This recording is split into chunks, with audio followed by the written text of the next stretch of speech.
Vous écoutez Sans détour, le podcast de Génilem avec le soutien de notre partenaire la FIT. La FIT, c'est la Fondation pour l'innovation et la technologie. Si vous ne les connaissez pas encore, allez visiter leur site internet fondation-fit.ch.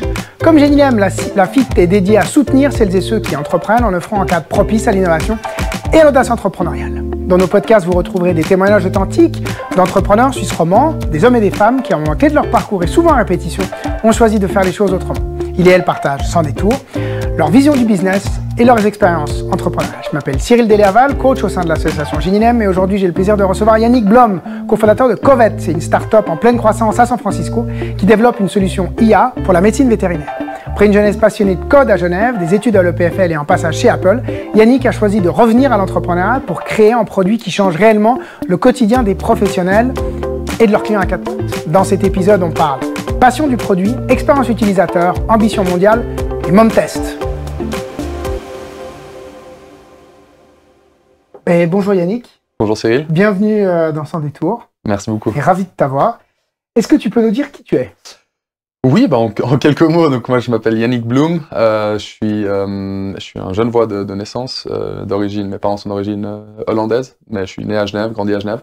Je suis actuellement un entrepreneur. Je suis le cofondateur de Covet, qui est une solution d'intelligence artificielle pour vétérinaires. Et j'habite maintenant à San Francisco, en Californie, où j'ai fondé la boîte. Entre aujourd'hui la Californie, ta naissance à Genève et aujourd'hui la Californie, il s'est passé quoi? C'est quoi ton parcours? Ouais, c'est quelques petites années entre deux. T'as quel âge? J'ai 28 ans là, j'oublie parfois. Ouais, 28 ans. Donc je suis né en 1996. Écoute, il s'est passé, j'ai toujours été très passionné par le monde de l'informatique et de l'entrepreneuriat, je dirais même depuis assez jeune.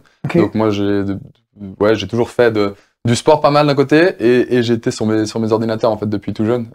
Mes parents ils me laissaient pas d'avoir de console.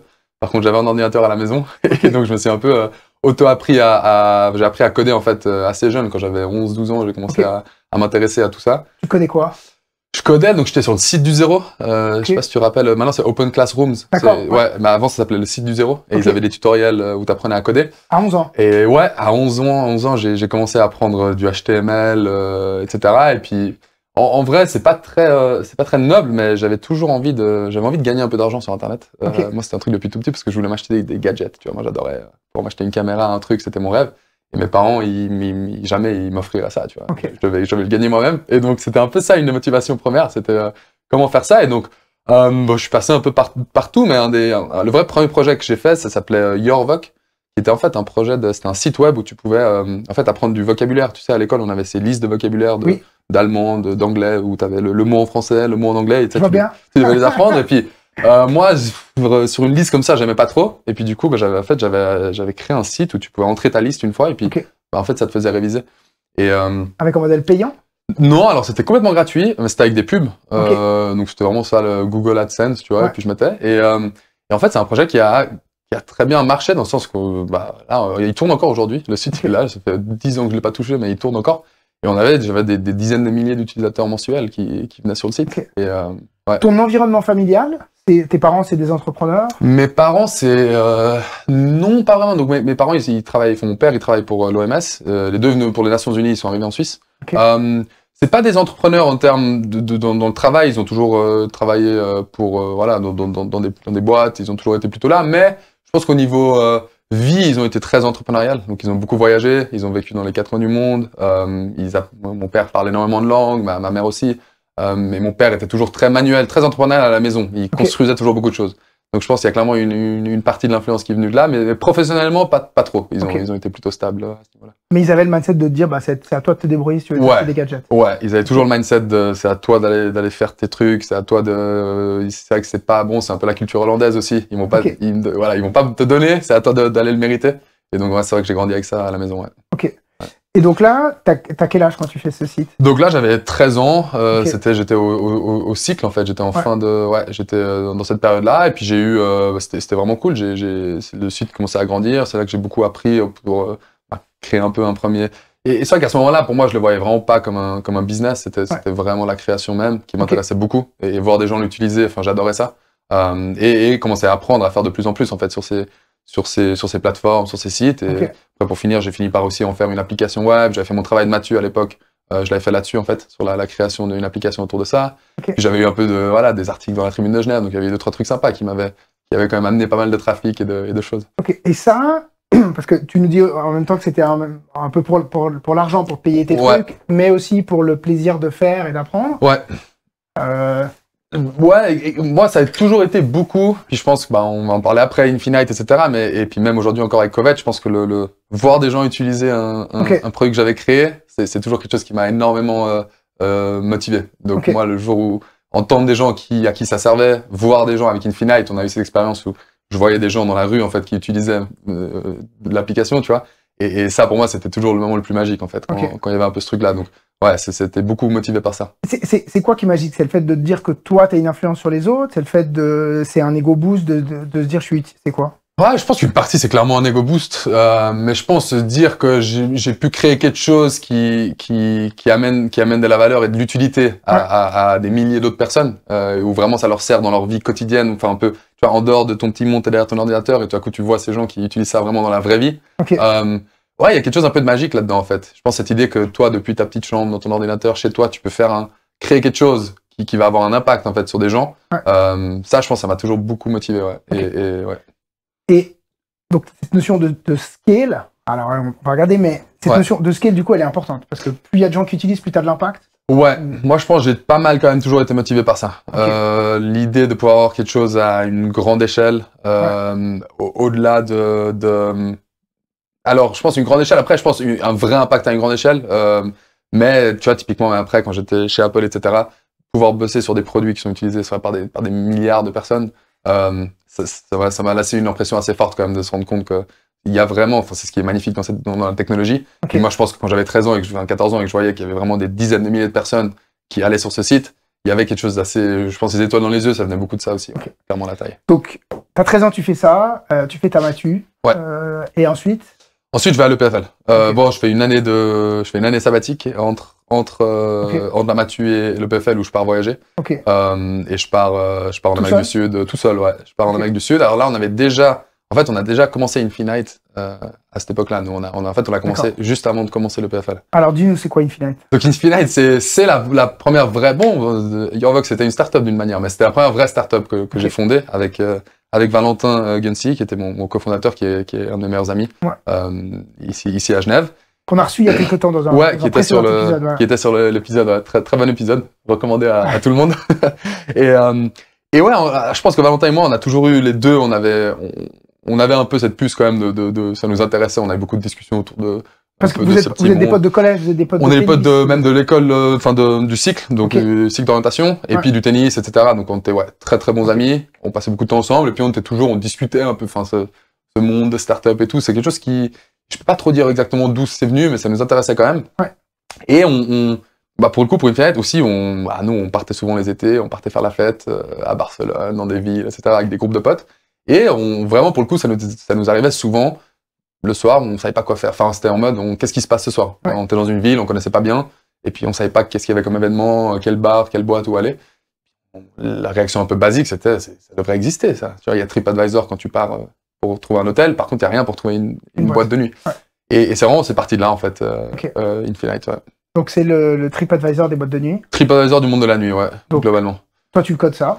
Donc moi, je commence à coder ça, exactement, entièrement avec, au début, c'était vraiment que moi. Et derrière, on a eu, directement, il y a eu, la première année, c'était vraiment que moi. Donc là, c'est marrant, c'est que moi, j'étais du coup dans ce voyage aussi en parallèle. Donc on a lancé ça quand moi, j'étais au Pérou. Et puis parfois, je dois me connecter dans des cafés internet pour corriger les bugs. Mais ouais, on a vraiment créé ce produit un peu d'une manière qu'on pensait intéressante, et puis on a réussi à lancer ça assez rapidement, au final, une version que les gens pouvaient télécharger et commencer à utiliser, en fait, qui listait tous les établissements de Genève, et puis qui scrapait un peu des sites internet pour trouver en fait les événements qui se passaient aussi avec Facebook à l'époque, avec l'API de Facebook. Je me rappelle, c'est à ce moment-là qu'on se rencontre. Du coup, au début à l'EPFL. Mais il y avait eu plus de, si je dis pas de bêtises, il y a plusieurs dizaines de milliers de téléchargements. Ouais, c'était venu très vite. On avait, au final, on a eu même plus de 100 000 utilisateurs au final. Et puis il y avait une époque où on avait plus de même des dizaines de milliers d'utilisateurs actifs vraiment de la plateforme. Ouais. Parce que vous arriviez à récupérer tous les événements, enfin beaucoup d'événements dans le monde entier, pas que... Ouais, alors c'est vrai que la principale quand même utilité c'était en Suisse, c'est là qu'on avait la plus grosse base de données, donc on avait tous les bars, toutes les boîtes de nuit et on avait tous les événements en fait de manière continue. Donc on scrapait, on utilisait Facebook et après aussi d'autres sources. Et vraiment, du coup, le week-end, tu pouvais vraiment aller sur la page et tu voyais tous les événements qui étaient organisés. Et du coup, c'est vrai qu'à Genève et Lausanne, c'était devenu quand même un truc pas mal utilisé par les jeunes parce que c'était assez utile. Et le modèle d'affaires, c'était quoi? Alors, la vérité, il n'y avait pas vraiment de modèle d'affaires. Je pense que ça a été une des belles leçons. On a commencé du côté utilisateur, on n'avait pas vraiment de modèle d'affaires. On savait que c'était pas quelque chose qu'on pouvait faire payer. Le côté pub, on voulait pas juste avoir des pubs dans l'application. Mais là, l'idée qu'on a commencé à avoir et ce qu'on a essayé de développer un moment, c'était la partie accès gérant de boîte de nuit et gérant d'événements, de pouvoir en fait gérer leur établissement sur Infinite, pouvoir faire du ticketing. Donc on a créé toute une partie ticketing qui puisse vendre aussi des tickets directement. Et aussi le côté pub, on était quand même très intéressé par ça. On se dit voilà, on a quand même beaucoup de gens qui sont intéressés par sortir. Ils ont tous des préférences spécifiques. Il y a quand même moyen de là trouver un peu un marketplace. T'as un organisateur d'événements, moi je cherche des gens. Il y a quelque chose à faire. Donc c'est là qu'on a essayé de pousser. On a fait du revenu. On avait quand même des établissements qui payaient pour être dessus. On avait des gens qui utilisaient le ticketing, notamment avec l'école hôtelière à Lausanne. Ils utilisaient ça pour leurs événements de la fête finale, etc. Donc on a fait des choses là qui étaient intéressantes. Mais c'est là qu'on n'a jamais vraiment réussi à craquer le truc en termes de business model. À refaire, tu referais différemment Infinite ou?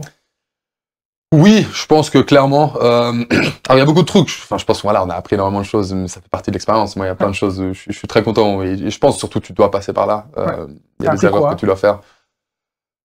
Je pense que itérer plus vite sur un produit, ça a été une grosse leçon. Je pense que surtout dans la deuxième phase, quand on essayait de trouver le bon produit pour le monétiser, on a passé beaucoup trop de temps à essayer de construire une plateforme hyper développée, hyper puissante et parfaite pour les gérants de boîte.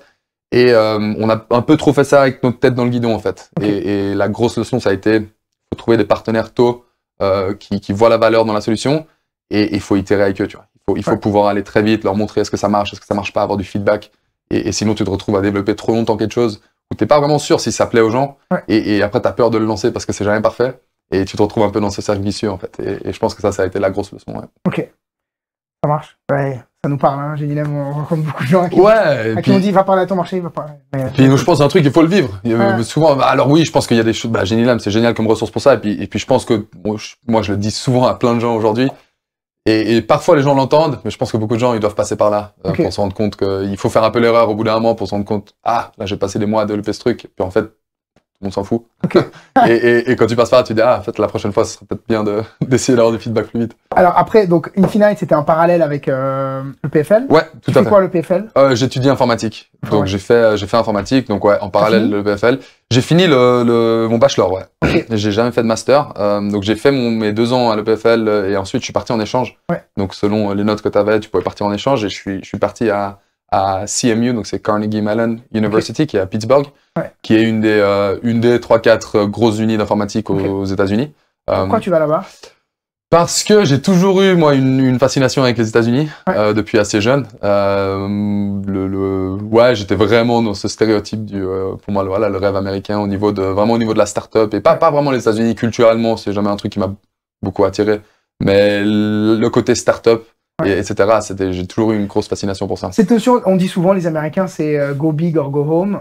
C'est ça aussi? Je pense qu'il y avait ça, le côté échelle, marché. Je pense qu'un truc, et ça c'est un truc que maintenant qui me marque de plus en plus, et puis je pense qu'on en reparlera plus tard, mais c'est le côté optimisme, moi que j'aime beaucoup. Et ça, au jour d'aujourd'hui encore, c'est un truc qui me plaît énormément à San Francisco.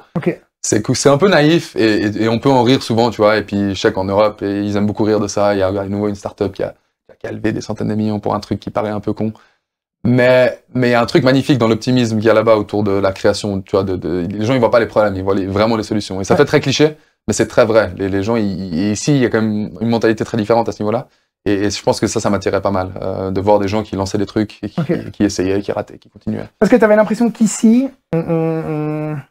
t'avais des freins ici que t'aurais pas eu là-bas? Ouais, je pense qu'il y en avait un peu quand même. Il y en avait un peu. Je pense que dans le collectif général, il y a quand même quelque chose un peu autour des startups et ça a beaucoup changé. Hein. Ça c'est quand même il y a plus de 10 ans. Enfin non, que je partais aux États-Unis, c'était avant. Mais moi, quand on faisait Infinite et tout, c'était il y a 10 ans. Et c'était quand même un peu, parfois c'est un peu, alors ton petit joujou là, la petite start-up là, comment ça se passe, tu vois. Il y a quand même un truc un peu, les gens, je pense que dans le collectif de la société, c'est pas forcément un truc qui est toujours pris très au sérieux. Et au niveau, je pense, de pouvoir en faire quelque chose de grand, de poussé en termes de financement, en termes d'avoir des gens autour de toi qui sont dans le même mindset, c'est plus compliqué ici. Je pense qu'il y a moins de gens qui sont dans ce milieu. Et du coup, ça freine les entrepreneurs, tu penses? Moi, je pense que ça freine un peu indirectement. Ouais. Si t'as pas une grosse motivation intrinsèque et que ça t'intéresse pour d'autres raisons, tu vas être moins attiré à aller le faire. Je pense que aux États-Unis, après notamment à San Francisco, qui est quand même à ce niveau-là, c'est vrai que c'est l'endroit où il y a le plus de tout ça. C'est un peu l'inverse. C'est beaucoup de gens sont en train de bosser. Tu vois, là-bas, si tu bosses chez Apple, comme moi j'ai fait, ou Google, etc., c'est un peu nul. Franchement, quand tu dis aux gens, c'est un peu ok, encore un qui est chez Google, tu vois. Ça les intéresse pas. Et tout le monde qui est là-bas, c'est les entrepreneurs qui sont intéressants, tu vois. Et c'est eux c'est plutôt toujours une bataille des gens qui sont dans ces grosses boîtes, qui sont en permanence en train de se dire, est-ce qu'il faudrait pas que je fasse mon truc aussi. Et je pense que ça crée quand même un truc attractif en fait pour l'autre partie de l'entrepreneuriat. Ok. On va revenir après sur ton passage chez Apple, mais juste par rapport à cet échange à Pittsburgh. J'ai adoré. T'as aimé quoi? Je pense qu'au niveau de l'enseignement, déjà, c'était très intéressant parce que ça, on voit un peu la différence aussi États-Unis, Suisse, etc. C'est quoi la différence? Le PFL, c'est une école incroyable, mais qui est on t'apprend vraiment à être un ingénieur. C'est très scientifique, c'est très théorique.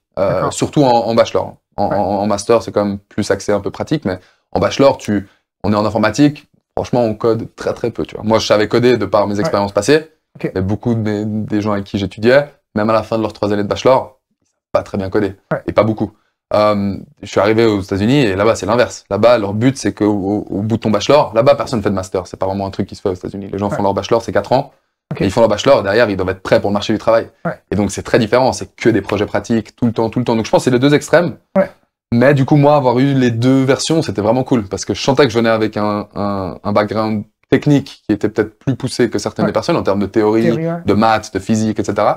Par contre, tu rentrais et puis ces mecs, ils travaillaient sur des projets en permanence, tu faisais vraiment des trucs pratiques. Et ça, je trouve que t'es vraiment prêt à la fin. T'es prêt à aller bosser pour une de ces boîtes. Alors que si tu viens de l'EPFL, après ton bachelor, t'es pas prêt pour aller bosser tu vois, chez Apple, par exemple, où au bout de 2 semaines, on attend de toi que tu puisses faire... Tu puisses délivrer, ouais, exactement. Et ça, c'est pas forcément le cas. Et donc, tu rentres en Europe ou tu restes... Non, alors en fait, je rentre pas.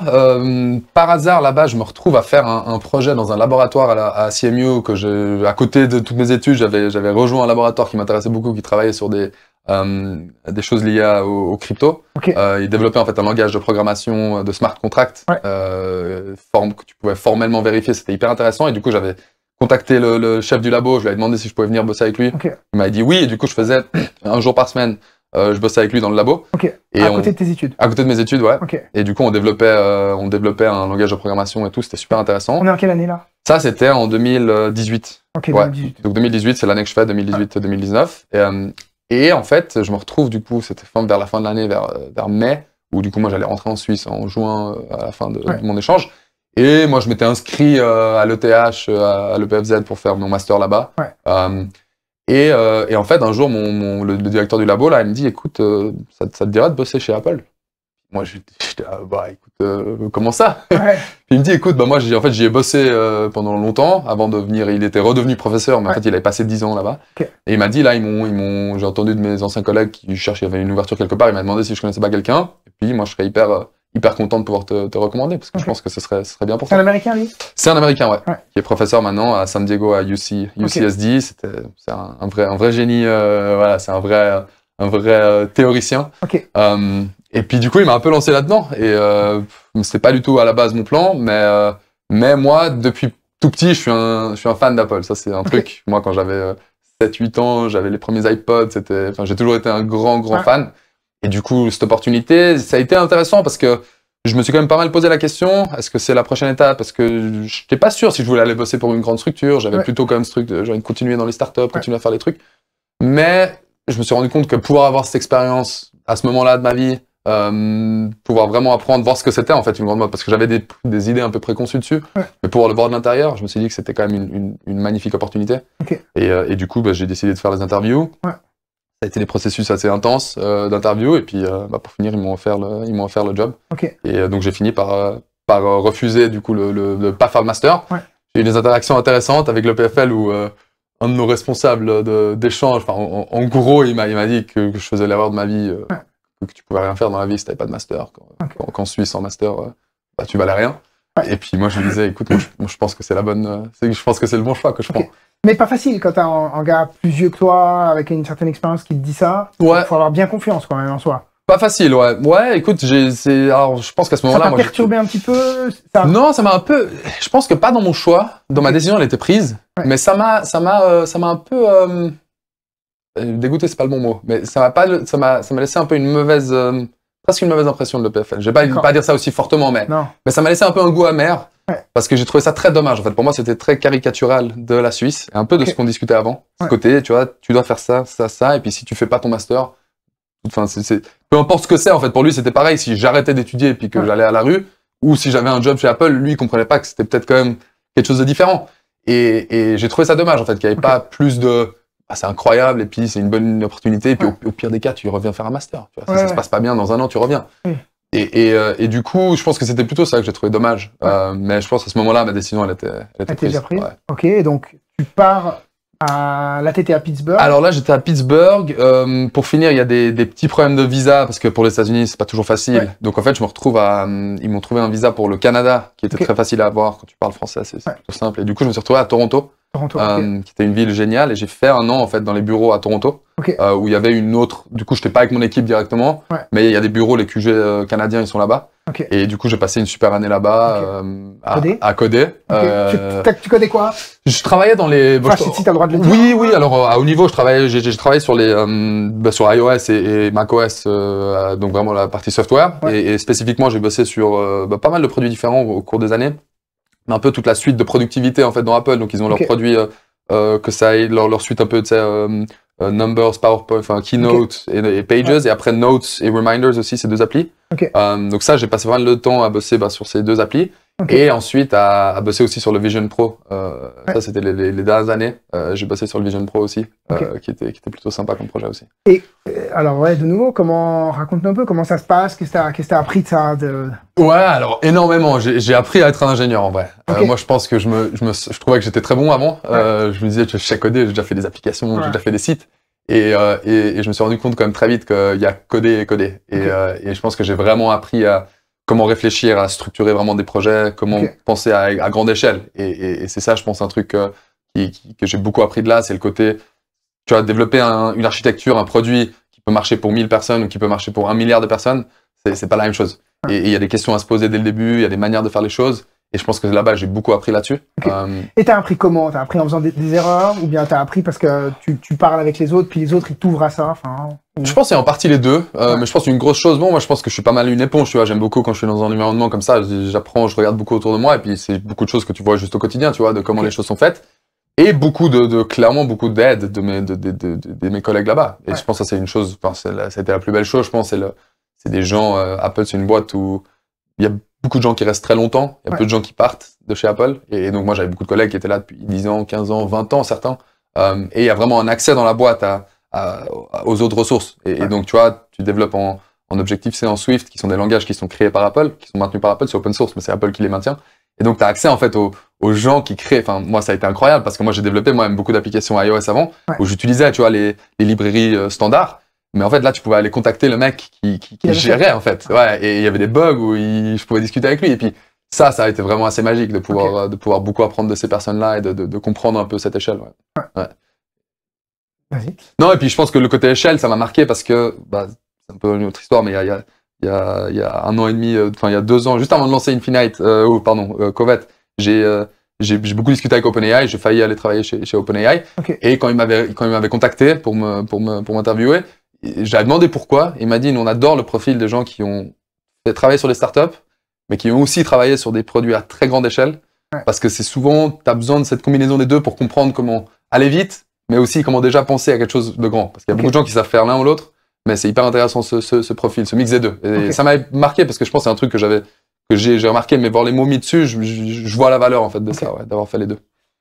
Alors, il y a plein de gens qui restent longtemps chez Apple, mais pas toi. T'es resté combien quand même? Je suis quand même resté longtemps. Alors, le Covid a pas aidé, parce que du coup, le Covid, au bout d'un moment, le Covid a commencé, je suis rentré en Suisse, en fait. Ouais. Donc, j'ai fini par quand même passer 2 ans presque en Suisse à travailler depuis la maison, parce que Ouais. tous les bureaux étaient fermés. Oui. Et après, j'ai fini par aller à San Francisco, Ok. donc au QG à Cupertino. Ouais. Et ce qui a été un peu une nouvelle étape, parce que c'était presque un nouveau début dans mon expérience, parce que Ouais. du coup, c'est quand même très différent. Tout à coup, t'es dans le... Qu'est-ce qui est différent?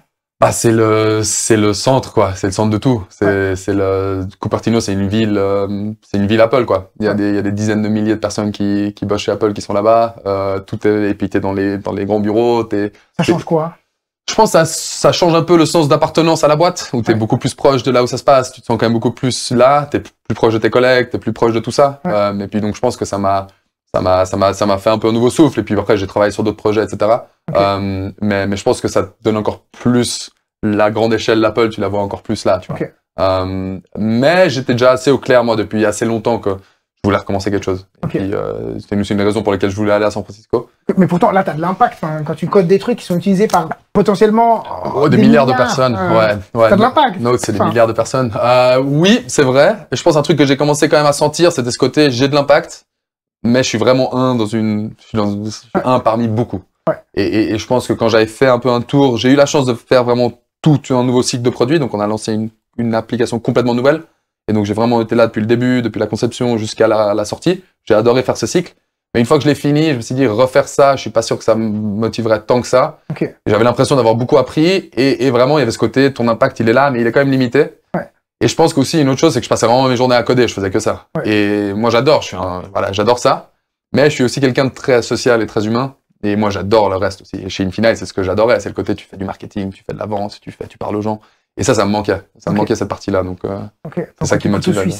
Ouais, moi, j'aime beaucoup ça. J'aime beaucoup faire de tout. Et j'aime beaucoup faire du context switching en permanence. Et ça, tu peux le faire dans... Alors, après, tu te dis, je reste jusqu'à ce que j'ai une nouvelle idée, je reste jusqu'à ce qu'on vienne me chercher. Alors, il y avait eu, du coup, à ce moment-là, je me dis que c'était temps de vraiment créer quelque chose. J'avais rencontré un très bon ami à Toronto, via des amis, et puis c'était quelqu'un qui on s'entendait très bien. Qui bossait chez Apple ou... Non, pas du tout.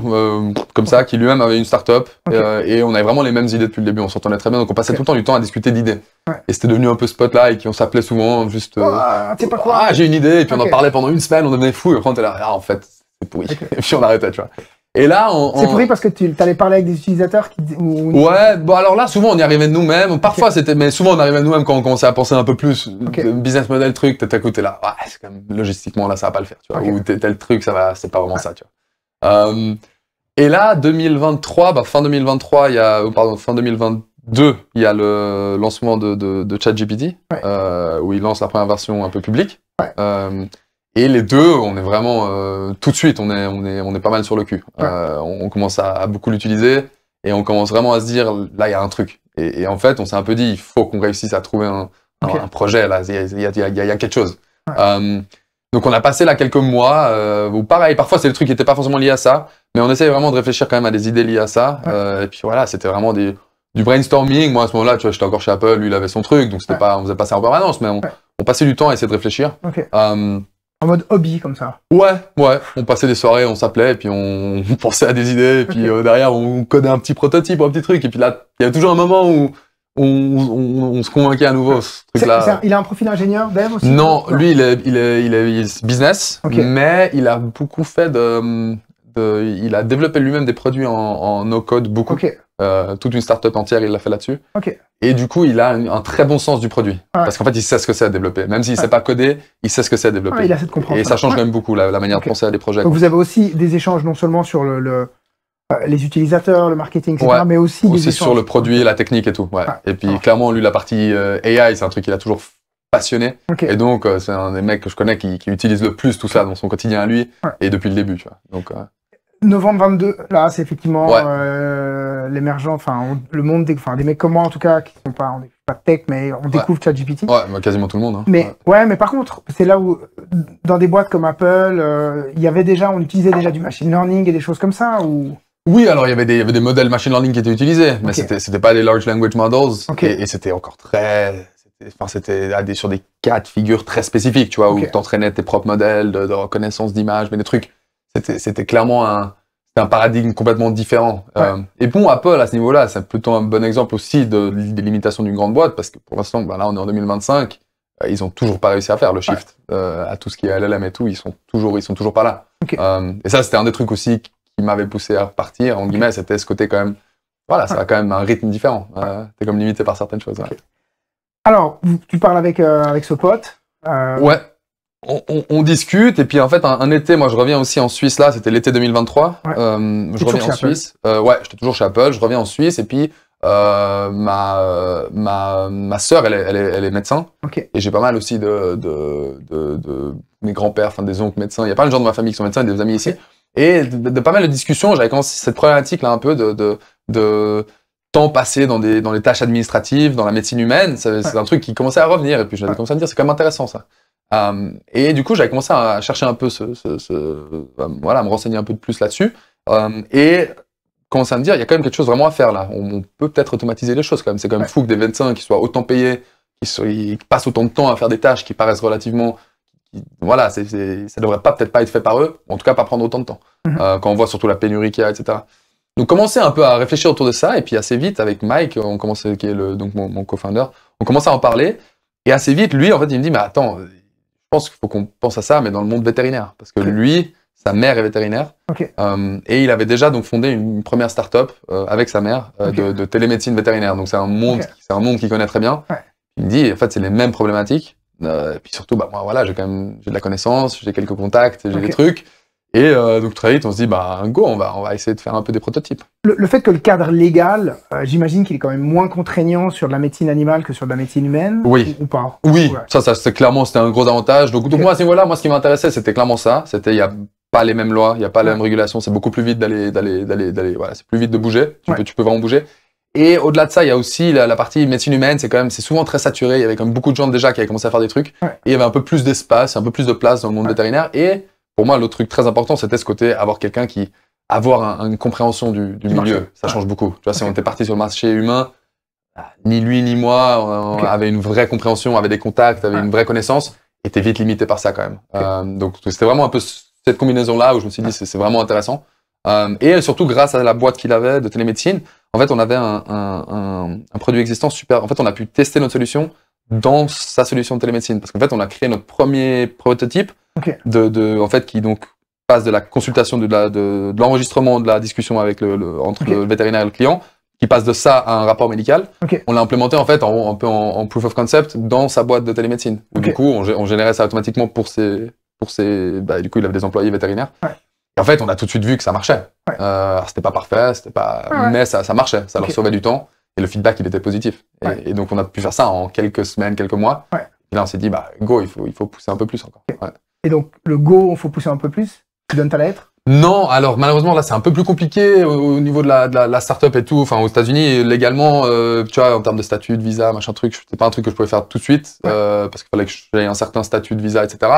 À cette époque-là, j'étais encore un peu entre deux. Enfin, j'hésitais quand même encore. J'avais des belles propositions chez Apple quand même en termes de carrière. On commençait à me proposer des trucs intéressants. Donc, j'étais quand même à un entre-deux vraiment de si je pouvais décider de rester, puis j'aurais pu commencer à monter dans certaines échelles.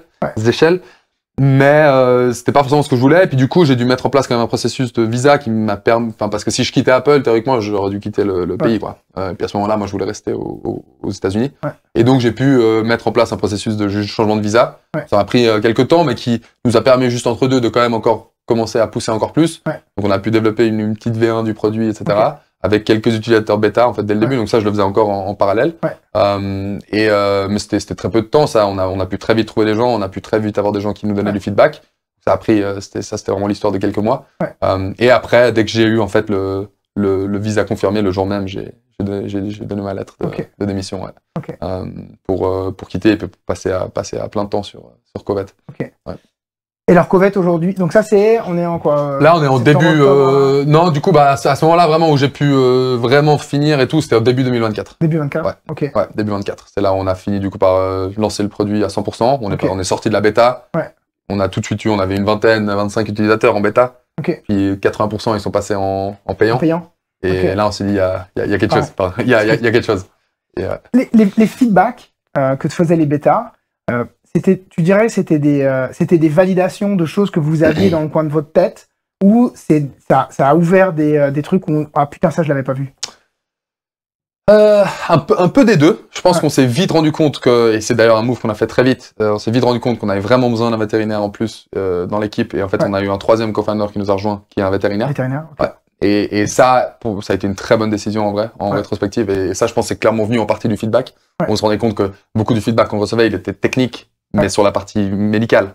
Et on n'avait pas, nous, le bagage on aurait pu, tu vois, mais avoir quelqu'un qui comprenait vraiment ça et qui pouvait le faire, c'était vraiment... Comprendre le métier, comprendre l'industrie, c'est pas la même. C'est surtout quand tu le traites avec des gens très techniques, tu vois. Eux, ils sont, voilà, c'est des médecins, c'est des gens intelligents, c'est des gens qui ont beaucoup d'opinions.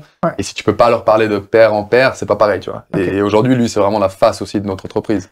Parce que eux, ils veulent pas, parce que quelque part, tu digitalises d'une part des processus métiers, puis en plus avec de l'AI, ça peut paraître complexe. Eux, ils veulent pas de cette complexité-là. Non, eux, ils veulent vraiment pas de cette complexité-là. Eux, ce qu'ils veulent, c'est un produit qui s'adapte à leur façon de fonctionner. Et ça veut dire beaucoup de choses. Et c'est d'ailleurs beaucoup, tu vois, comme pour souvent la question, est-ce que tu pourrais pas aller faire ça pour d'autres domaines? Ou bien est-ce qu'il n'y a pas des mecs dans le monde humain qui peuvent venir chez vous?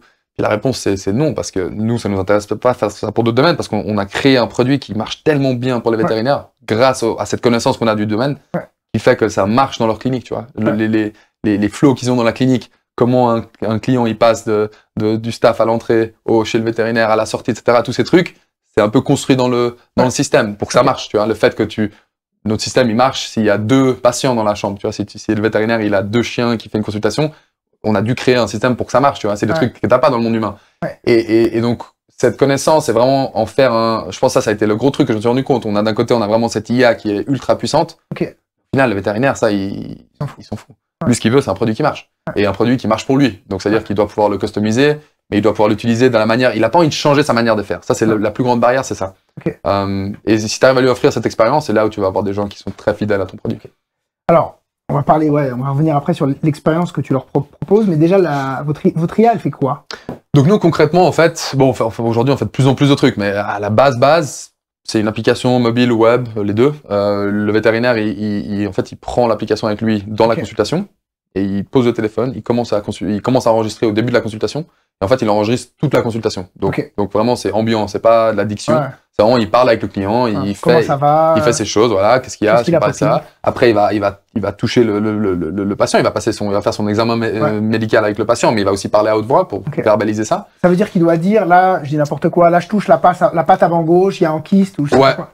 Ça, il doit le dire. Ça, il doit le dire. Et ça change un peu quand même. Ouais, mais alors ce qui est super intéressant, tu vois, ça c'est aussi timing, tous ces trucs, c'est de la chance aussi, c'est qu'en fait, on était déjà dans un processus de shift dans le monde vétérinaire, où en fait, les boîtes les plus modernes, elles avaient commencé à comprendre que si tu veux montrer la valeur que tu fais, il y avait un gros problème dans le monde vétérinaire, c'est que tu ramènes ton chien, tu vas chez le vétérinaire, tu rentres, tu t'assieds, il fait son truc, il dit rien, et derrière il te dit 300 €. Et toi tu sais pas pourquoi, tu sais pas ce qu'il a fait, tu comprends pas la valeur, et du coup tu te retrouves avec des gens qui sont pas contents. Donc il y avait en fait déjà une dynamique des chefs de boîte qui voulaient ils disaient à leur vétérinaire, les gars, il faut parler, il faut dire ce que tu fais. C'est ça, il faut dire ce que tu fais. Et du coup, en fait, ça a été une synergie super puissante parce que nous, quand on amenait cette solution au début, c'était un des trucs que les gens nous disaient quand on a essayé de lever des fonds ou certains trucs au début. Les gens ils disaient, mais ça va pas marcher, il va falloir changer ça va être compliqué et tout.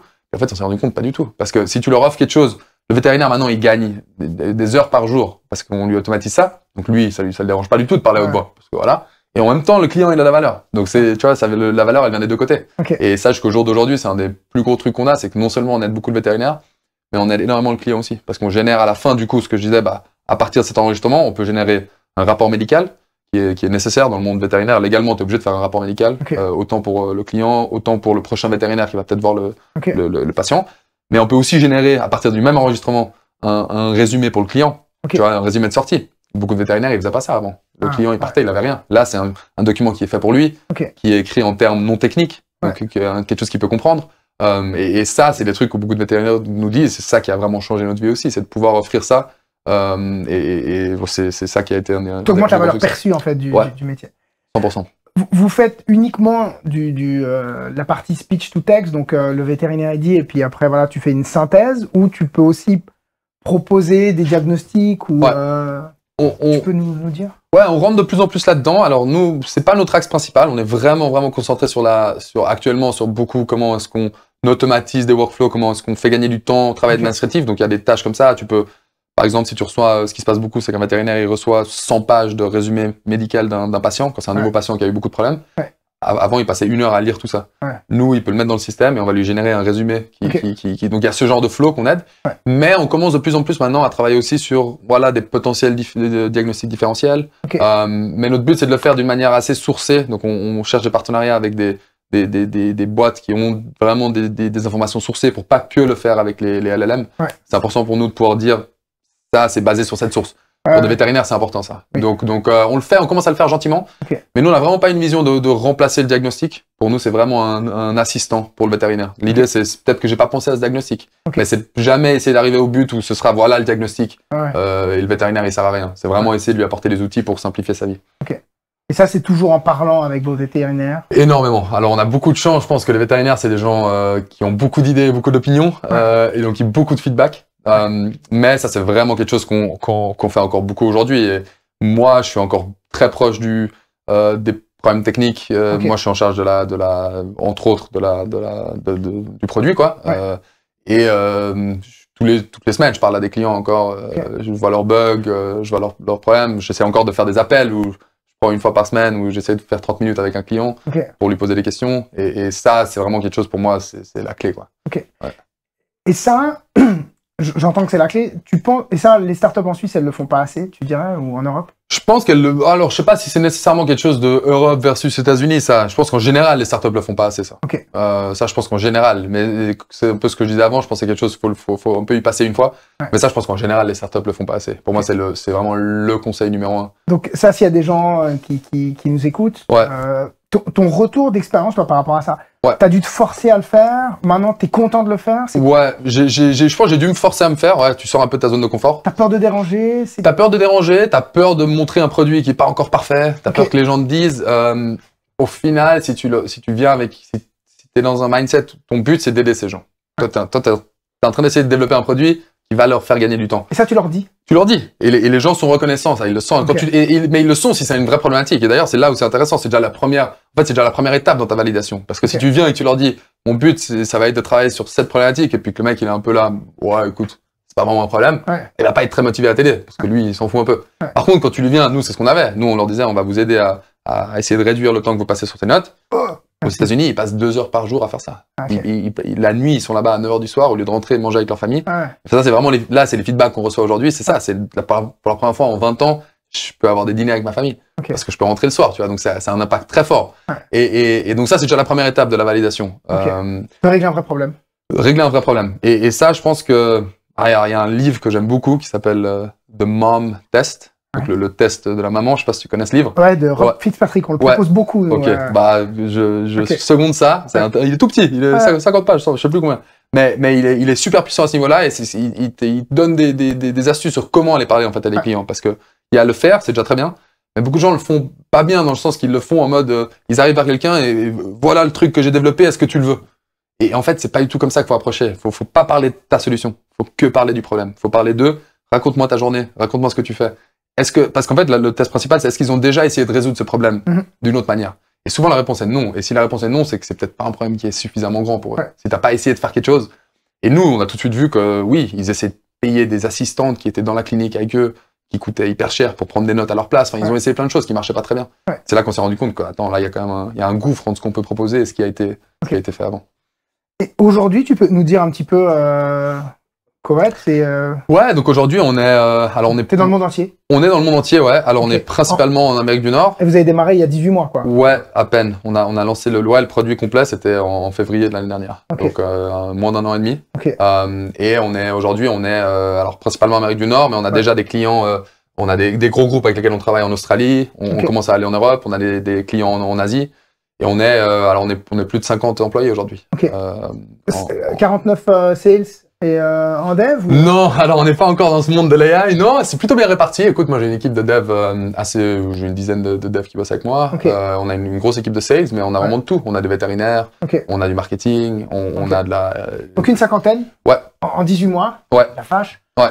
En termes de nombre de clients, je sais pas ce que tu peux... Ouais, alors on a des milliers de cliniques qui nous utilisent autour du monde. On a beaucoup de cliniques indépendantes. Et après, on a beaucoup de grands groupes aussi. Donc des groupes, c'est-à-dire c'est des groupes en fait qui possèdent 10 cliniques ou 100 cliniques ou 200 cliniques Et du coup, on travaille avec eux, mais beaucoup de cliniques indépendantes aussi. Tout ça en fonds propres? Vous avez dû faire des levées de fonds? Vous avez voulu faire des levées de fonds? Alors, ouais, ça c'est tout un topic. Alors, on a fait la majorité en fonds propres. Okay. On a eu beaucoup. Alors, on a levé un tout petit peu d'argent pour commencer, une centaine de milliers de francs, vraiment tout au début. On n'a même pas tant utilisé que ça. C'était plutôt pour avoir une validation aussi, parce que c'était les vétérinaires qui nous ont donné ça. Donc ça a été super intéressant pour nous. Ouais. Et derrière, on a levé, là, en octobre dernier, un peu plus d'1 million. Toujours pas de l'argent institutionnel. Donc on a levé ça avec des friends and family, avec des gens stratégiques un peu du milieu, beaucoup de gens du milieu qui voulaient contribuer au projet. On a essayé de lever des fonds tout au début. Donc avant de lancer le produit, moi j'étais vraiment dans ce truc, on va aller lever avec des VC, c'était un peu le rêve, on va lever, machin truc. Et on a eu des discussions et très vite, je suis tombé sur ce truc tu sais, quand tu vas parler à des VC, il faut un projet il faut un billion dollar company. C'est ça les VC, c'est ça la vérité, c'est que leur but c'est d'investir dans quelque chose qui peut devenir une boîte à milliards. Et c'est ça le bet du VC, et c'est pas forcément quelque chose on peut le voir comme très négatif parce que ça peut être un peu, voilà, c'est ennuyeux, mais c'est l'industrie qu'ils font, c'est qu'ils vont investir dans 100 boîtes, ils savent qu'il y en a que 3-4 qui vont survivre, et il faut qu'une de ces boîtes soit une boîte à milliards pour retourner leurs fonds.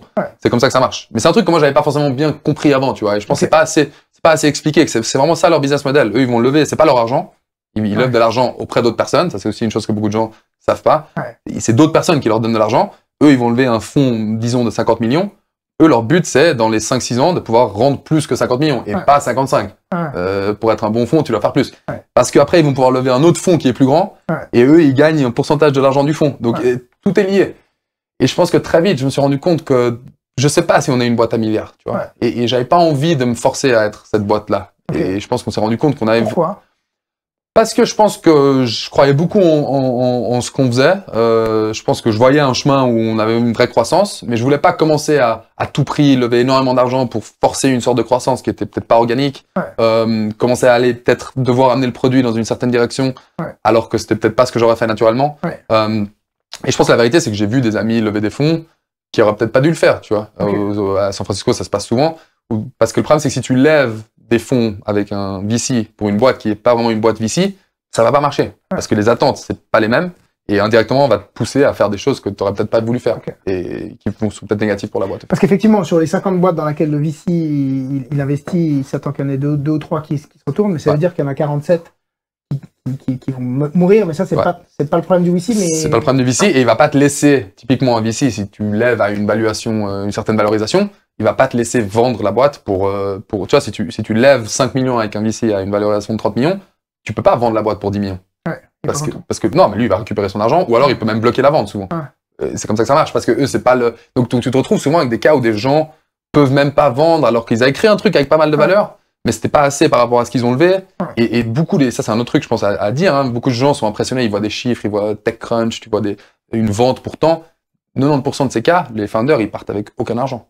C'est hyper commun, très peu, pas du tout les grands chiffres, parce que quand tu as levé des centaines de millions, la plupart de ça repart aux investisseurs, ça repart à ci, ça repart à ça. Il y a beaucoup de ventes qui sont faites un peu pour sauver la face. Les défis que vous avez aujourd'hui, une boîte de 50 de personnes, visiblement avec des finances assez saines, une croissance organique, c'est quoi le move? Ouais, il y a plein de défis, hein. Ça s'arrête jamais. Je pense au quotidien, ça c'est un autre truc que tu apprends, c'est que tu vois, c'est pas les mêmes problèmes. Quand tu grandis, tu arrives à te débarrasser de certains problèmes, ou tu arrives à les donner à quelqu'un d'autre parce que tu peux engager quelqu'un.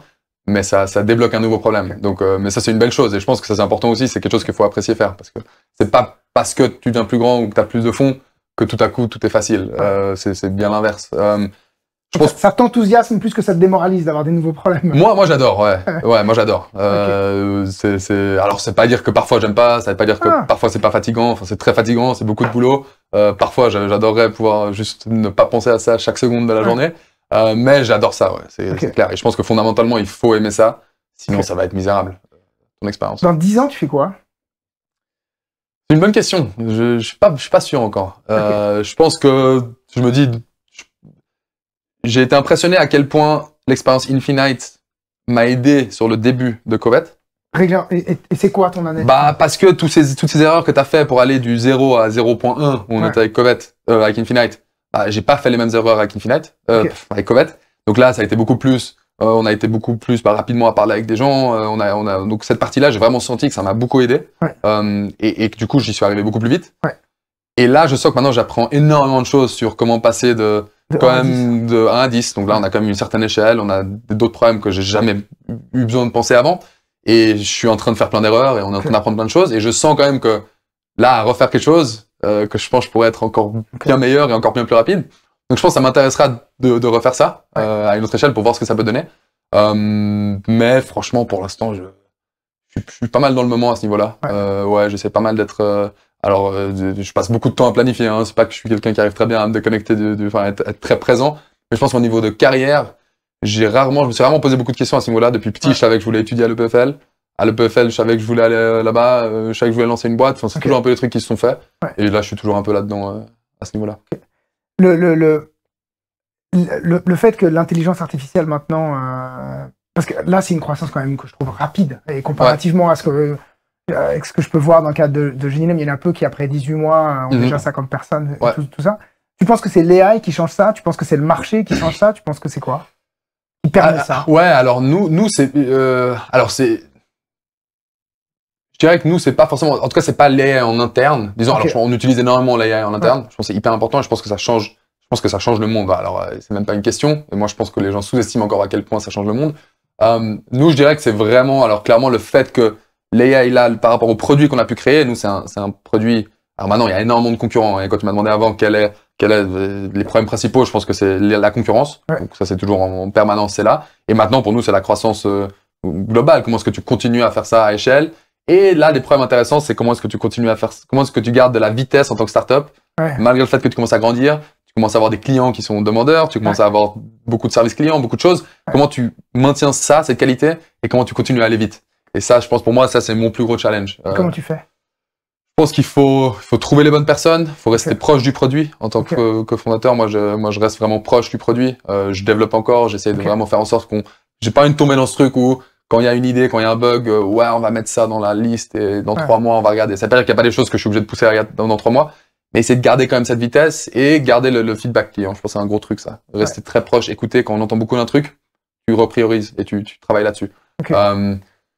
Et je pense qu'après, c'est beaucoup une mentalité de boîte, de faire en sorte que les gens que t'engages, ils soient dans la même mentalité de vouloir continuer à bouger et trouver les justes milieux entre les process qui sont nécessaires. Parce que quand tu grandis, t'es obligé, tu vois. Dans l'équipe de développement, moi, j'ai créé toute la première version du produit et j'ai fait plein de trucs. Enfin, j'ai fait plein de trucs qui étaient pas propres.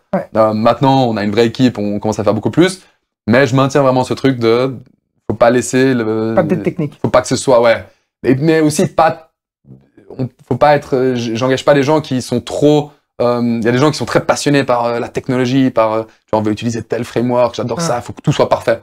Et ça, c'est pas non plus ce que t'as besoin. Il faut des gens qui sachent que parfois tu vas faire un truc pas propre, mais c'est nécessaire pour aussi avancer. Et c'est important de le faire. Mais tu peux le faire à scale, ça Je pense que tu peux le faire tout le temps, Et tu réduis ta dette. Tu travailles quand même en parallèle dessus, tu fais des choses, mais il y a un autre deux, tu vois. Tu peux faire des choses très très moches qui vont pas du tout scaler. Tu peux faire le système parfait.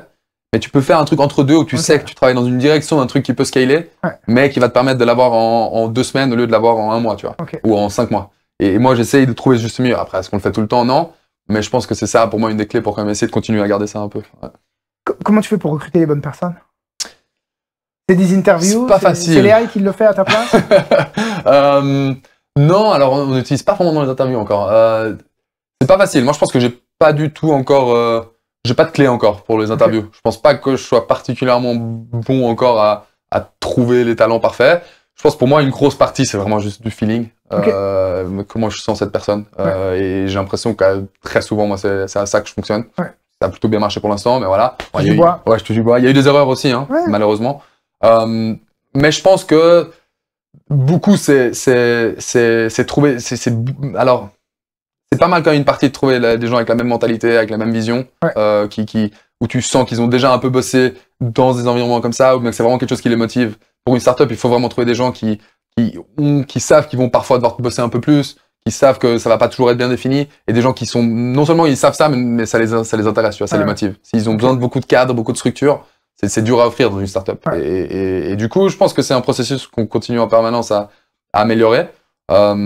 Mais je pense que là où tu dis avec l'IA, là où ça aide, c'est que tu as besoin de moins de gens. Ça, je pense fondamentalement que tu as besoin de moins de gens pour pouvoir avoir un impact à échelle. Et je pense que nous, là où l'IA a énormément changé, c'est juste que ça a créé une nouvelle catégorie de produits avec une adoption ultra rapide, parce que c'est tellement un changement par rapport à ce qui existait avant, que t'as tout le monde qui est intéressé, t'as tout le monde qui veut ça, et pour nous, c'est vraiment ça qui a créé cette croissance-là. C'est juste que la demande est hyper forte. Et ça, c'est en partie de la chance, c'est du bon timing, et c'est réussir, on revient sur ce point, résoudre un vrai problème. Admettons là, tu peux revenir en arrière et puis tu peux causer au Yannick juste avant qu'il rentre à l'EPFL. Tu lui dis quoi? Bah écoute, au vu de comment tout s'est passé, moi j'ai pas de regrets. J'ai pas vraiment de regrets de choses que j'ai faites. Pour moi, tout là, il y a tout qui a servi à la prochaine étape et qui a été super bénéficiel. Je suis hyper heureux. Enfin, je pense que j'ai eu énormément de chance de l'expérience Infinite, d'avoir pu vivre ça, jeune. Et je pense que le truc principal, ce serait de continuer à tenter ces trucs. J'ai jamais regretté ces choses que j'ai essayées, ces projets que j'ai lancés, les gens que j'ai réussi à rencontrer grâce à ça. Parce qu'Infinite, à un moment donné, ça s'est arrêté, vous avez pris la décision d'arrêter. T'avais conscience que c'était un échec pour une réussite plus tard, ou bien c'était un écroulement total et c'était la fin de tout? Non, vécu comment? Moi je l'ai très bien vécu. Moi, je pense que je suis quelqu'un de positif en général, donc j'ai pas trop j'ai moins de problèmes avec ça. Mais moi, je pense que j'ai eu de la chance, et, tu vois, pour parler par exemple, c'est vrai que Valentin, c'est un peu une situation différente parce que lui, il est avocat. Fondateur de l'époque. Il est avocat, lui. Et moi, je suis dans l'informatique. Moi, je suis dans les startups. Donc moi, je savais que de toute façon, c'était une expérience positive. C'est un truc que j'ai pu utiliser. C'est en partie ce qui m'a aidé à trouver mon job chez Apple, très simplement. Pour Valentin, c'était moins direct le lien. Tu vois, si tu vas aller travailler dans une grande étude d'avocature en Suisse, ils s'en foutent que tu aies fait Infinite. C'est peut-être même négatif. Parce que pourquoi t'as pas juste étudié, pourquoi t'as pas juste fait. Donc, je pense que de mon côté, j'ai eu la chance que pour moi, c'était relativement naturel dans ce parcours. Moi, j'ai adoré ce qu'on a fait. Alors, c'est pas dire que c'était pas facile, c'était pas cool. T'as envie d'en faire un plus gros succès. Mais pour moi, c'était toujours, je pense que Valentin et moi, les deux, on est des mecs intelligents et puis on savait qu'on avait appris beaucoup. On avait fait beaucoup d'erreurs. On était très conscients, tu vois. On pensait pas avoir fait tout juste. Et donc pour moi, j'ai toujours eu ce sentiment de ça va me servir pour plus tard. Donc à ce niveau-là, je pense que sans Infinite, j'aurais pas fait Covet aujourd'hui et j'aurais pas fait de la manière dont je l'ai fait. Ça c'est sûr. Donc non, pour moi, c'était vraiment aucun regret à ce niveau-là. Et pareil pour Apple, je suis hyper content d'avoir fait ça. J'avais des doutes avant de commencer. Est-ce que c'est une bonne idée? Mais encore une fois, ce que ça m'a appris, ce que j'ai pu en sortir, au niveau technique, au niveau des connaissances et des gens que j'ai rencontrés, ça en a valu la peine 100 fois. Donc pas de regret à ce niveau-là. Génial. Ben, on te souhaite tout de bon pour la suite. Merci beaucoup. Merci à toi d'être venu partager. Ouais, merci beaucoup à vous. Super expérience. Merci beaucoup. À plus. Voilà, nous sommes arrivés au terme de ce bel échange avec Yannick, qui nous a offert un condensé rare d'humilité, de lucidité et de puissance entrepreneuriale. J'ai été personnellement particulièrement impressionné par sa capacité à tracer son propre chemin, refuser un master à l'EPFL pour intégrer Apple, quitter une carrière ascendante chez Apple pour fonder une start-up dans un domaine qu'il ne connaissait pas et construire un produit qui répond à un vrai besoin avec une exécution millimétrée qui allie robustesse et bootstrapping. C'est l'un des enseignements forts pour moi de cet épisode. Comprendre que ce ne sont pas les idées qui manquent, mais bien la capacité à les confronter très tôt à son marché, à itérer très vite et à écouter profondément ses utilisateurs. J'ai aussi adoré son regard sans détour sur le monde du venture capital et cette lucidité précise sur les attentes irréalistes de certains fonds. Yannick nous rappelle qu'une start-up, c'est pas forcément une licorne ou rien, mais que chaque projet peut viser l'impact, la rentabilité et la durabilité dans cet ordre. Enfin, ce que je retiens avec plus de force, c'est cette évidence que Yannick incarne parfaitement. Ce sont les besoins du marché qui doivent guider la technologie et pas l'inverse. Chez Covet, l'objectif n'a jamais été de faire briller une IA sur les réseaux sociaux, non, c'est de résoudre un vrai problème terrain, faire gagner du temps précieux aux vétérinaires, alléger leur charge mentale administrative et améliorer la relation avec leurs clients. Toute la roadmap produit, donc toute la dimension tech, est construite en réponse directe au retour du terrain. Ce sont les utilisateurs qui dictent les priorités de développement, pas les ingénieurs. Et ce que je trouve remarquable, c'est l'équilibre que Yannick et son équipe ont su trouver entre la vitesse et l'agilité du bootstrapping pour répondre très vite à des besoins clairs, avec une rigueur technique nécessaire pour construire une solution robuste et scalable à l'échelle mondiale. Malgré la croissance fulgurante de Covet, Yannick continue d'échanger chaque semaine avec ses utilisateurs pour rester au plus près de leurs usages et s'assurer que chaque ligne de code serve une utilité réelle. La vraie innovation, celle qui dure, commence toujours par l'écoute. Elle se construit pas à partir de la réalité du terrain. Et si cet épisode vous a appris des choses et peut-être même inspiré, je vous invite, comme chaque épisode, à le partager avec 3 amis, 3 collègues, car c'est ensemble qu'on va créer une communauté qui grandit en mettant en lumière des histoires inspirantes des entrepreneurs suisses romands.